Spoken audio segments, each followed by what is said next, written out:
Hindi ito ang unang beses na umiyak ako dahil kay Karil. At kahit sino man ang makakita sa akin na umiyak dahil sa kanya ay wala akong pakialam. Tama nga si Tita Daniela. Kapag nagmahal ka, ay lalabas ang mga emosyon na hindi mo akalain na meron ka. Sir Hanayup, napalunok ng laway si Manang nang tingnan ko ng masama. Sige, sir na lang. Bumuntong hininga ito. Magpahinga ka na muna. Hindi matuto yung mga sugat mo kung hindi ka magpapalagi ng gamot. It was nothing, Manang. Sanay akong hindi kumain ng ilang araw. Sanay sa sakit ng katawan. Bali walang mga sugat na ito sa mga sugat na meron ako noon. Pinalaki ako matibay at matatag. Hindi ako kayang patumbahin ng mga sugat na ito. Dada! Tumingin ako kay Mags. Nagulat ako nang abutin itong pisngi kong nasunog sa malakas na pagsabog. Hindi ko inindang hapdi ng hawakan to ng anak ko. Dada! Naalala ko nung lumabas si Mags. Naluha din ako nang unang beses ko marinig ang boses nito. Hanggang ngayon ay may kasiyahan pa rin sa dibdib ko sa tuwing maririnig ang munting tinig nito. Kumunot ang noo ko nang maramdaman ang pagganti ng pisil ni Karil sa aking kamay. And there she is, looking at me while crying. Agad ako nagpatawag ng doktor kay Jake. Lennon, Mags, may hinang bigkas nito sa pangalan namin. Bakas man ang panghihina, hindi naman maikakaila sa mga mata nitong galak na makitang ligtas kaming dalawa ng anak namin. Dumukwang ako at niyakap ito, para kung batang umiiyak habang tinatawag ang pangalan nito. Karil, gising ka na. Nakaramdam ako ng malakas na hampas sa likuran. Si Manang hinampas ako ng saklay habang masamang nakatingin kay Mags. Naipit ang bata, akin na nga muna si Mags. Madam, masaya akong ligtas ka. May luha sa mata na wika ng matanda. Salamat po, Manang. Salamat po. Puno ng pasasalamat na tumingin si Karil dito. Katulad ni Leno ay walang patid sa pagluha ito. Tumingin ito kay Mags. Masaya ako na ligtas kayo, Lennon. Napakasaya ko. Ang akala ko hindi ko na kayo makikita. Takot na takot ako. Hindi dahil baka mamatay ako, kundi dahil akala ko ay mawawala na kayo sa akin. Tahan na, Queen. Pinahid ko ang luha nito. I know how you feel, pero kailangan mo magpahinga at makabawi ng lakas. Humalik ako sa noon nito, sa ilong at labi. Masaya ako nagising ka na. Karil's POV. Ang sabi ni Lola noon, malakas daw ang pangangatawan ko. Bihira kasi akong dapuan ng sakit noon. Bago ako mawala ng malay habang buhat ako ni Lennon, akala ko talaga ay hindi na ako magigising. Hindi ko na kasi maramdaman ang katawan ko. Akala ko talaga ay mamamatay na ako ng mga sandaling iyon. Pero mukhang tama nga si Lola. Malakas ang katawan ko at hindi basta sumusuko. Sinunog na ako noon pero hindi ako namatay. Ilang sugat ang natamo ko sa ulo. Pero heto, ang bilis ko naka-recover. Nauna pa akong gumaling kay Mommy. Tumingin ako kay Lennon na ngayon ay nagbabalat ng orange para sa akin. Hindi ko maiwasang pagsawain ng mata kong sa mukha nito. Sariwa pang ilan sa sugat nito. Hindi lang sa muka, maging sa leeg at mga braso. Pero kahit na ganon ay napakagwapo pa rin ang tingin ko dito. Naalala kong pagluha nito. Hindi ko makakalimutan kung paano to umiyak sa galak nang makita kong nakamulat na. Hindi ko tuloy mapigilan na maging emosyonal. Why, may masakit ba? Sandali, tatawag lang ako ng doktor. Tarantang wika nito. Pinigilan ko to sa kamay. Walang masakit, ayos lang ako. Pinahid kong luha ko. Masaya lang ako na maalala ka ulit. Kumunot ang noon nito. Kinuha kong kwintas na pinakuha ko kay Neri sa bahay kahapon at nilagay sa palad nito.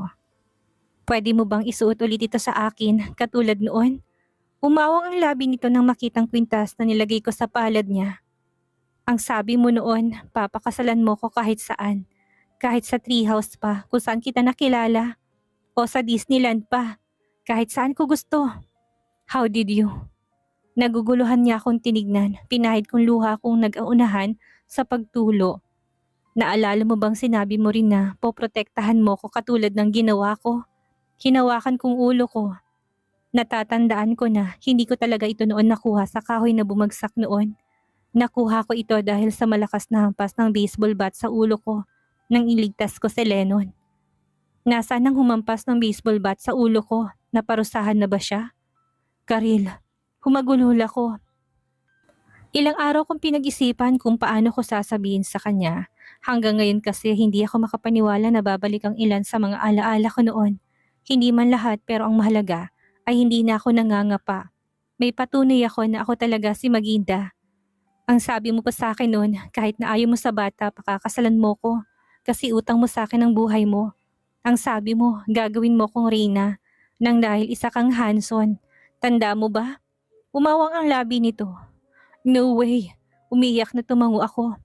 Oo, Lennon. Ako si Maginda. Hindi rin ako makapaniwala pero yan ang totoo. Gusto mo ba ng patunay? Nakanguso akong umirap sa kanya. Binatukan mo ko noon kasi tinanong kita kung paano gumawa ng baby. Ang sabi mo masyado pa akong bata para sa ganon. Hinalikan mo ko sa ulo ko. Ang sabi mo, ibabaon mo sa lupa ang nanakit sa akin. Natatandaan mo ba? Nangako ka sa akin. Hindi ko na natapos ang sasabihin ko nang yakapin niya ako. I don't care whoever you are, Queen. Si Karil ka man o si Maginda ay wala na yung halaga. Basta ikaw ang gusto kong makasama at magiging ina ng mga anak ko. Handa akong protektahan kayong dalawa. Alam ko yon. Simula nang patawarin ko siya at pinapasok sa buhay namin ni Mags ay pinadama niya sa amin kung gaano niya kami kamahal. Sinapo niyang mukha ko at malamlam ang mga mata na tumingin sa akin. But I do happy to see you again, kid. Ang lakas mo sa itaas. Dati pangarap mo lang ako, pero ngayon abot kamay mo na ako. Kumikislap ang mata sa luhang biro nito. Parehong luha ng kaligayahan ang luhang pumapatak sa mata naming dalawa. Natawa ito ng irapan ko. Kid kasi ang tawag nito sa akin noon. Ang yabang mo naman, bata pa ako noon no? Saka kasalanan mong gwapo mo kasi. Oo, pinangarap ko siya nung bata pa ako. Nagustuhan ko siya nung unang araw na nakita ko siya. Ang nakakatawa ay 10 taong pa lang ako noon. Ito naman ay 18 na. Ang kapalit ng hiningo kay Lennon, kapalit ng pagligtas ko sa buhay niya, ipakasalan ako. Hindi 10 taon ang tanda niya sa akin, 8 lang. Pati ang edad ko'y binago ni Lola. Siguro dahil wala talaga tong alam sa akin, kaya nang hula na lang ito. Kahit ang birthday ko'y iniba din ito.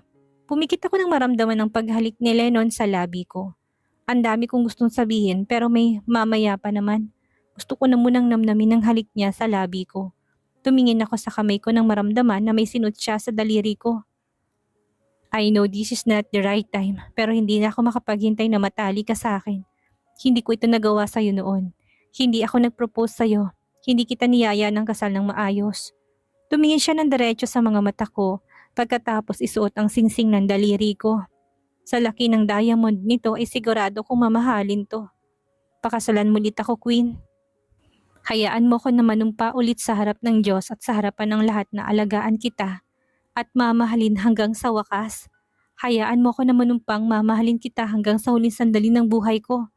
Walang namutawi sa labi ko dahil sa labis na pagluha. Tumatango lang ako habang umiiyak na nakatingin sa napakaganda niyang mga mata.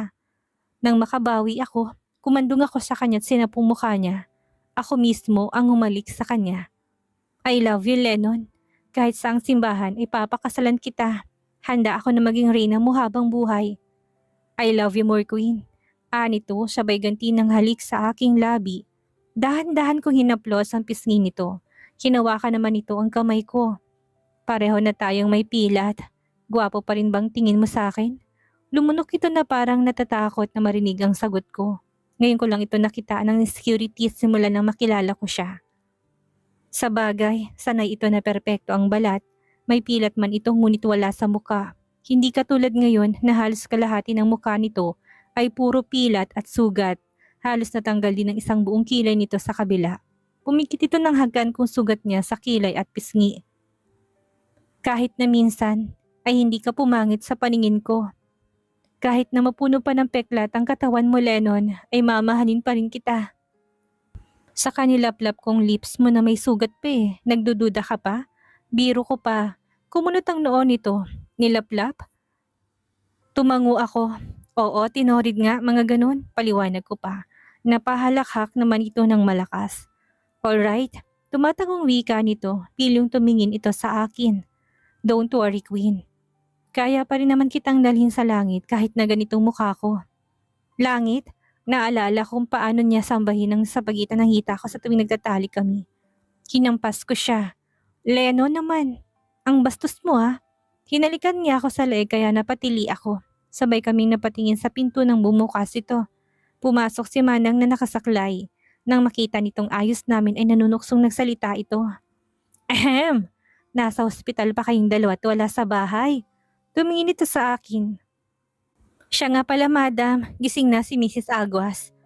Namilog ang mata ko. Talaga po? Nagulat ang matanda na humagulol ako. Lennon, gising na si mommy. Hindi ko alam kung paano ko sasabihin sa kanya na ako si Maginda. Natatakot ako na baka hindi niya ako paniwalaan. Naramdaman kong hinlalaki ni Lennon sa pisngi ko. Lumamlam ang mata nito na makitang takot sa mata ko. Just be yourself, Queen. Sigurado ako na makikilala ka niya. Pagpapalakas nito sa loob ko. Umiiyak na tumango ako. Kinuha ni Lennon ang swero ko at binuhat ako ng pa-bridal style. Gusto kong sabihin na ibaba ako pero hindi ko magawa. Nakasubsob lang ako sa dibdib niya habang lukob ng kaba ang puso ko. Huminto si Lennon at binaba ako. Nasa tapat kami ng pintuan kung nasan si mommy ngayon. Nang makita ni Lennon ang pag-anilangan ko'y hinawakan itong kamay ko. Sinasabi ng mga mata nito na huwag akong matakot. Ibang mukha ko nung nakilala niya ako. Paano kung hindi siya maniwala sa akin? Paano kung isipin niya na gusto ko siyang lokohin katulad ni Charlotte? Kinuha ni Lennon ang kamay ko at nilagay sa tapat ng dibdib ko. Be who you are, Queen. Bumalik ng alaala mo. Sigurado ako na makikilala ka niya. May takot na pumasok ako sa loob. Nagulat ako ng pagbukas ko pa lang ng pinto ay yumakap na sa akin ito. Maginda! Humahagulhulto habang yakap ako. Anak, patawarin mo si mommy. Hindi kita nakilala agad. Tumulo ang luha ko. Mommy, sorry din po. Hindi ako nakabalik sa inyo kaagad. Sorry po dahil nakalimutan ko kayo. Karil's POV. Tumingin ako sa kamay ni mommy na nakahawak sa kamay ko. Simula nang manggaling kami sa ospital, ay hindi niya na ako binitawan. Natatakot siya na baka daw kapag binitawan niya ako ay mawala ako kagaya noon. Hindi ko mapigilan na maawa habang nakatingin dito. Hanggang ngayon kasi ay namamagang mata nito sa pag-iyak, simula nang malaman niya na buhay ako. Huminto ang sinasakyan namin sa tapat ng isang memorial park. Pagkababa namin ay tumingin ako sa sakyan na nakasunod sa amin kung saan nakasakay ang mag-ama ko. Bago ako sumunod kay mommy ay nakangiti na tinanguan ako ni Lennon habang buhat si Mags. Ayaw sana nitong sumama dahil gusto nito na bigyan kami ng time ni mommy na magkasama. But I insist, may plano kasi akong gawin pagkatapos. Pagdating namin sa harap ng puntod nila Daddy at Cassandra ay kaagad na nangilid ang luha ni mommy. Han, Cassandra, si Maginda, bumalik siya sa atin. Hindi ko na malaya na umiiyak na rin pala ako. Last time nakasama ko si Daddy ay naghihingalo ito habang hawak nitong kamay ko. Sinasabi niya sa akin kung gaano niya kami kamahal nila mommy at Cassandra. Nilagay ko sa ibabaw ng puntod ni Cassandra ang manika na ibinigay niya sa akin. Naalala ko na kung bakit Karil ang pangalan ng manikang ito. Kinuha yun ni Cassandra sa tunay na pangalan ko. Cassandra, sorry ha, hindi kita nakilala. Nasa harapan na kita pero hindi kita nakilala. Sorry. Kaya palang gaan ang loob ko sa kanya noong una ko siyang nakita, na kahit nasa bingit ng panganib ang buhay namin noon ay gusto naming iligtas ang isa't isa. Yun pala'y magkapatid pala kaming dalawa at kambal pa. Kaya pala wala akong naramdamang tuwa noon nang makitang peking Maginda, dahil alam ng puso ko na hindi ito si Cassandra. Maginda, pinabili ko kay Dad ang manikang to. Ang ganda kasi, parang ikaw. Lalong bumuhos ang luha ko nang maalalang araw na ibinigay ng kambal ko ang manikang ito sa akin. Daddy, Cassandra, mahal na mahal ko po kayo. Matagal man po akong nawala at nakaalala, hindi kayo nawala sa puso ko. Nakakalungkot dahil hindi ko na sila makakasama. Pero wala na akong magagawa. Ito ang nakatadhana. Kung nasan man sila, alam kong masaya na sila ngayon na magkasama na kami ni mommy. Hinawakan ni mommy ang kamay ko. Anak, maraming salamat dahil bumalik ka na sa amin. Hinaplos nitong pisngi ko na may pilat. Kaya pala magaan ang loob ko sa'yo at hindi ako nakaramdam ng kahit na ano nang makita kong gamit mo mukha ni Cassandra. Dahil ang mukhang ito'y pagmamay-ari mo pala talaga. Ako din, hindi ako makapaniwala na mukhang hiniram ko sa iba'y mukha ko pala talaga. Ano ang plano mo anak? Kailan mo ipapaalis ang pilat mo? Tanong ni mommy habang haplos ang pilat ko sa mukha. Hindi ko pa alam mommy. Hindi pa namin napag-uusapan ni Lennon ang tungkol sa pagbabalik sa mukha naming dalawa. Masaya na kasi kami kahit na ganitong itsura namin. Ganun yata kapag mahal niyo ang isa't isa. Hindi hadlang ano man ang itsura niyong dalawa. Sige na anak, mauna na ako sa sakyan. Alam ko namang may iba ka pang plano bukod sa pagdalaw sa daddy at kapatid mo. May panunuksong wika ni mommy bago ako iniwan. Tumingin ako sa puntod nila. Daddy, naalala mo po ba na sinabi ko noon na may pakakasalan akong lalaki? Kasal na po ako sa kanya, daddy. Napangiwi ako nang maalala kung paano kami kinasal. Hindi nga lang po mala fairy tale na wedding ang nangyari katulad po ng pangarap ko. Nagsimula po kasi kami sa panlilin lang. Suminghot ako, muli ako naging emosyonal nang maalala ang pinagdaanan ko at love story naming dalawa. Pero kahit ganun po, minahal namin ang isa't isa ng totoo. Nasaktan po kami, nagkaroon ng puot, lumuha, pero sa bandang huli po ay nagkapatawaran at nangako na magmamahalan. Katulad po ng nangyari sa inyo ni mommy noon. Ang sabi nila ni mommy sa amin noon ay hindi rin naging madali ang lahat sa kanila. Palagi na lang yung kinakwento sa amin ni Cassandra noon. Nagulat ako na sumulpot si Lennon kasama si Mags. Niluhod nito ang isang tuhod sa harap ng puntod ni Daddy habang buhat ang anak namin. Para itong nanunumpa. I promise to take care of your daughter, sir. I will protect her with my life. Sila ng anak namin, katulad ng gagawin mo kung nandito ka. Tumayo ito at hinapit gamit ang isang kamay ang bewang ko. Habang malamlam ang mga mata na tinignan ako, na puno ng pagmamahal. Nangangako ako sa harapan ng daddy mo Maginda. Mamahalin kita at ituturing na rin ako. Mahal na mahal kita. Mahal na mahal din kita, hanayop ko. Pumikit ako ng patakan nito ng halikang labi ko. Pareho kaming napatingin kay Mags na humagikikito habang nakatingin sa puntod nila Daddy at Cassandra. Lolo! Tata! Namilog ang mata ko at nagulat naman si Lennon. Maya-maya ay umihip ang malakas na hangin. Lumamig biglang paligid. Tayo na. Humawak ako sa kamay ni Lennon at sabay naming nilisan ng lugar na parehong may ngiti sa labi. Pagdating namin sa bahay ay nabigla ako ng madatnan si Sam sa sala. Napangiwi ako nang makitang dumilim ang mukha ni Lennon. Hindi ko makuhang matawa dahil para itong batang nagbabantay sa pintuan habang nakatingin sa amin. Nakatingin kasi si Sam na may lungkot sa akin. Dumaan lang ako dito para i-congratulate kayong dalawa. Nagkabalikan na pala kayo? Umalis kasi ito ng bansa dahil sa trabaho kaya hindi to updated sa buhay ko. Siguro iniwasan din ni Zaf na sabihin dito tungkol sa amin ni Lennon para hindi ito masaktan. Lumapit ako dito at tinapik ito sa balikat. Makakahanap ka din ng babaeng para sa'yo. Nalukot ang mukha nito nang bagitin kong buong pangalan nito. Tss, gagong Zaf yun ha. Sabing wag ipagkalat ang buong pangalan ko. Kaya ako nababasted Bumulong ito. Maya-maya pa'y sumeryoso to. Masaya ako para sa inyo ni Mags, Karil. Sana nga makahanap ako ng babaeng katulad mo. Sige, aalis na ako. Baka mamaya mamatay na ako sa tingin ng bantay mo. Tumatawang biro nito bago umalis. Nakangiting kumaway ako sa kanya. Sana nga makahanap to ng mabuting babae. Deserve ng mga mabuting taong gaya nito na makahanap ng mamahalin na katulad ko. Dahan-dahan kong inalis ang benda sa mukha ni Lennon. Mas excited pa ako sa kanya habang inaalis ang benda sa buong mukha niya. Ito kasi ay parang wala lang kung mabalik ng dating mukha niya. Ang dahilan nito, gwapo pa naman daw si Mags. Katipayan daw yun na walang papantay sa kagapuhan niya. Napailing na lang ako habang natatawa ng maalalang biro nito. Wah, Hanayup, ang gwapo mo na ulit. Napapalakpak pang sabi ko nang makita kong bumalik na sa dating mukha nito. Ulit, nakasimangot na tumingin sa akin. So nagsinungaling ka sa akin na gwapo ako sa paningin mo in these few months? Daig pang batang tura nito. Hindi ko mapigilan na matawa nang paningkitan niya ako ng mata.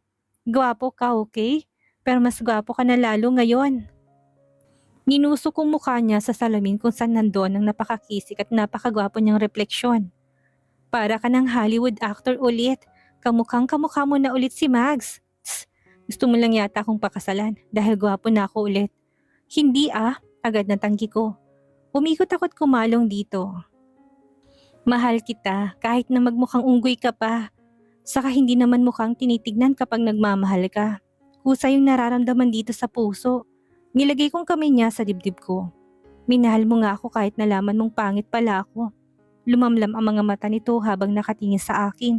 Hinaplos nitong pisngi ko na ngayon ay wala ng pilat. Oo, nauna ako na magpa-surgery kay Lennon. Ayaw kasi nito na walang mag-alaga sa akin kapag nagpa-surgery ako. Ang gusto niya ay personal na alagaan ako. Hindi naman matagal ang recovery ko dahil pilat lang naman sa pisngi ang inayos sa akin. Unlike na sa kanyang marami. Niyakap niya ako sa bewang at inamoy-amoy ang leeg ko. Nakikiliti naman ako na kinawit kong kamay ko sa leeg nito. Ganito kapag naglalambing sa Lennon sa akin, palagi akong niyayapos o kaya naman ay hinihimas. Mas marami pa nga kaming time na nasa kwarto kaysa sa labas. Ito kasi ang hilig akong galawin. Walang araw yata na hindi kami nagtatalik. 1 month na tayong walang sexy time. Hinampas ko siya sa dibdib. Ano ka ba? Bawal pa. Magpagaling ka muna. Pwede na daw, Queen. Nagtanong ako sa doktor kanina. Hindi naman daw makakaapekto. Hingal na wika nito habang naghalikan kami. Loko talaga, kaya pala paglabas ng doktor kanina ay parang nanunuksuto habang pailing-iling pa. Dito kasi sa bahay nagpagaling ng sugat si Lennon. Ayaw nito sa ospital. Nagpapunta na lang ito ng doktor dito sa bahay para sa check-up nito. I miss you, Queen. Anas ni Lennon habang hinahalikan ng tuktok ng dibdib ko. Pwede naman pala bakit chuchusi pa ako? Pinulupot ko ang legs ko sa bewang ni Lennon nang buhatin niya ako papunta sa ibabaw ng kama. Tinulungan ko pa itong magubad para mabilis na matanggal ang saplot naming dalawa. It's my turn, my Hanson. Hayaan mong ako na muna magtrabaho sa ating dalawa. Pilyang wika ako. Ang sabi ko kanina, ako ang gagalaw pero sa huli siya pa rin palang mas magtatrabaho sa amin. Halos magiba ang kama sa tindi ng paggalaw ni Lennon. Hindi ko mabilang kung ilang beses akong nakaraos. Hinihingal na sumubsob ako sa kama pagkatapos namin. Humiga si Lennon sa tabi ko at inuna ng ulo ko sa braso niya. Pareho kami naghahabol ng hininga at basa ng pawis kahit na nakatodo aircon sa kwarto namin. Tinalo pa namin ang init ng aircon. Natawa tuloy ako sa naisip ko. Why? Nagtaas ba ba ang dibdib na tanong ni Lennon? Hingal na hingal pa rin to. Wala naman. Naisip ko lang na tinalo ng init natin ang lamig ng aircon. Mukhang kailangan na natin yung palitan. Tumatawang biro ko. Ang hot mo kasi. So it's your fault. Namumula na kinurot ko siya sa utong. Che, hot ka dyan. Puro kalokohan talaga tong si Lennon. Yumakap ako sa kanya at malambing na nagsalita. Excited na ako sa birthday ni Mags, pati sa kasal natin. Me too, Queen. I can't wait to marry you again this time. Tugon ito sabay tingin sa akin. Isasabay kasi namin sa birthday ni Mags ang kasal namin. Si Lennon kasi hindi makapaghintay na pakasalan ako. Pero gusto rin niya na paghandaan kaya naman hindi niya pa rin minamadali. Saka naisip ko rin na maganda kung isasabay sa birthday ng anak namin para kapag birthday ni Mags ay double celebration kami. Kanina pa kami nag-iiyakan nila Neri. Ngayong araw kasi hinahakot ng ibang gamit namin para dalhin sa storage house namin sa Batangas. Ayoko kasing ipamigay ang mga lumang gamit namin ni Lola sa bahay. May sentimental value kasing lahat ng ito sa akin. Pati ang bahay namin hindi ko pa rin binibenta hanggang ngayon. Mamimiss ka namin, Karil. Mag-iingat kayo dun ha. Lalo ka na, Mags. Ginulo nitong buhok ng anak ko. Ninang! Nakasimangot na reklamo ni Mags. Natawa kaming pareho ni Neri. Ayaw na ayaw kasi nito na ginugulong buhok niya na pinatigas gamit ang gel. Ewan ko ba dito sa anak ko? Gustong-gusto na matigas ang buhok. Pagkatapos isakay sa van ang mga lumang gamit namin ay nakapagkwentuhan na muna ako sa kanila. Matagal kasi kami hindi magkikita pagkatapos nito. Aalis kasi kami buong pamilya. Pupunta kami ng US para doon manirahan. Gusto kasing mag-aral ni Magnus kung saan nag-aaral ang daddy nito. Habang naglalakad kami papunta sa bakery na pinatayo ko dati, ay 10 bodyguards ang nakasunod sa amin. Nung unay ayaw ko may bodyguards ako pero alam ko hindi mapapanatag si Lennon kaya hinayaan ko na lang. Nang makarating kami sa bakery ay napangiti ako. Ang dami kong nalaman pagkatapos ng kasal namin ni Lennon. Nung nanganak pala ako noon ay nasa tabi ko siya. Tapos itong bakery na to ay napatayo ko pala dahil sa kanya. Mahal na mahal pala talaga ako ng asawa ko noon pa. Ang dalawa kong pastry coffee shop noon ngayon ay nasa 10 na. Meron na rin akong 4 na branch ng bakery. Tumigil na ako sa pagdagdag ng mga shop ko dahil gusto ko nang tutukan ng pamilya ko. Sakitin kasi ang second baby namin ni Lennon at kailangan na hands-on ako sa pag-alaga. Kaya kumuha na lang ako ng mapagkakatiwala ang tao para i-manage ang mga shops ko. Ate Karil, Tuwang-tuwa na lumabas sila Nene at Ren nang makita ako. Silang nagmamanage ng mga bakery ko simula na umalis kami dito sa barangay. May tiwala kasi ako sa kanila. Napatingin kami kay Mags na dumating to ng magulong buhok. May basag na itlog pa ito sa ulo. Anak, sinong kaaway mo? Ayos ka lang ba? Kinuha kong panyuko at nilinis ang ulo nito. Napakadilim ng mukha nito habang nakatingin sa kalaban naming bakery sa tapat. That kid, kapag nakita ko siya, titirisin ko siya. Napangiwi ako. Hindi lang ito kamukha ni Lennon, kaugali pa. Pagpasensyahan mo na sir, bata lang yan. Magalang nasabi ni Ren. Ilang beses ko nang sinabi na tawagin lang ni Mags si Magnus pero ayaw na mga to. Nailang daw sila at natatakot sa presensya nito dahil kamukha ito ng ama nito. Lalong dumilim ang mukha ni Magnus. Parang gusto na nitong manapak. Bata, he bad finger me. That kid is rude. Bago pa sumabog ang anak ko ay nagpaalam na ako sa kanila. May klipa naman ang pasensya nito. Pero bago sumakay ng sasakyan, ay tumingin ako sa tapat. Nakita kong batang lalaki na sa 10 taong gulang na nakasilip sa bintana. Nakadila pa kay Magnus at namakyo pa. Kaya naman lalong namula sa galit ang mukha nito. Aba, loko tong bata na to ah. Manong, tara na ho, utos ko. Habang nasa biyahe ay pinapakalma ko si Magnus. Why, ano problema son? Namilog ang mata ko nang makitang hindi si Manong Ted ang driver, kundi ang asawa ko. Lennon! Natawa ito ng irapan ko. Ilang beses ko nang sinabi na hindi niya na ako kailangang bantayan o sundan, lalo na kapag may work ito.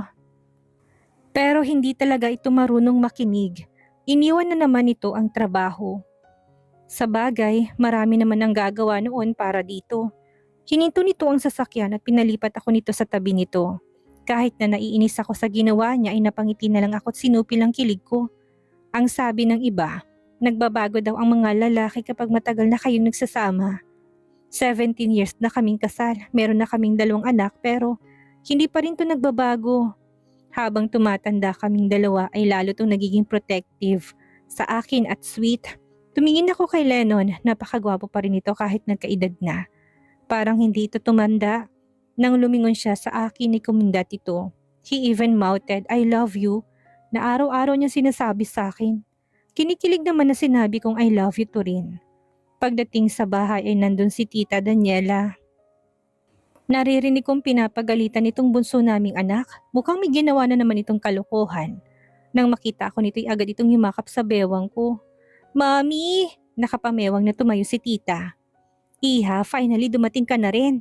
Bakit po tita? Ano na naman pong ginawa ng batang ito? Sinama ko siya sa mall kanina. Gusto ko sanang bilan siya ng farewell gift.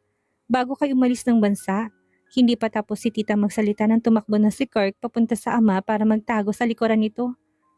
Ginamit niya ang bombang ginawa nila ni Lennon sa loob ng mall. Nang ikasal ulit kami ni Lennon ay nalaman kong talented palang asawa ko.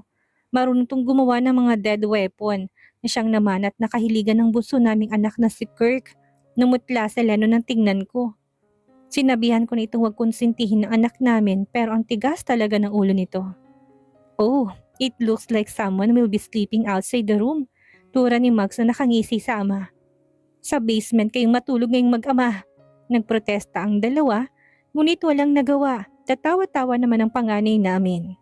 Kinagabihan ni nagpa siya akong sumilip sa basement.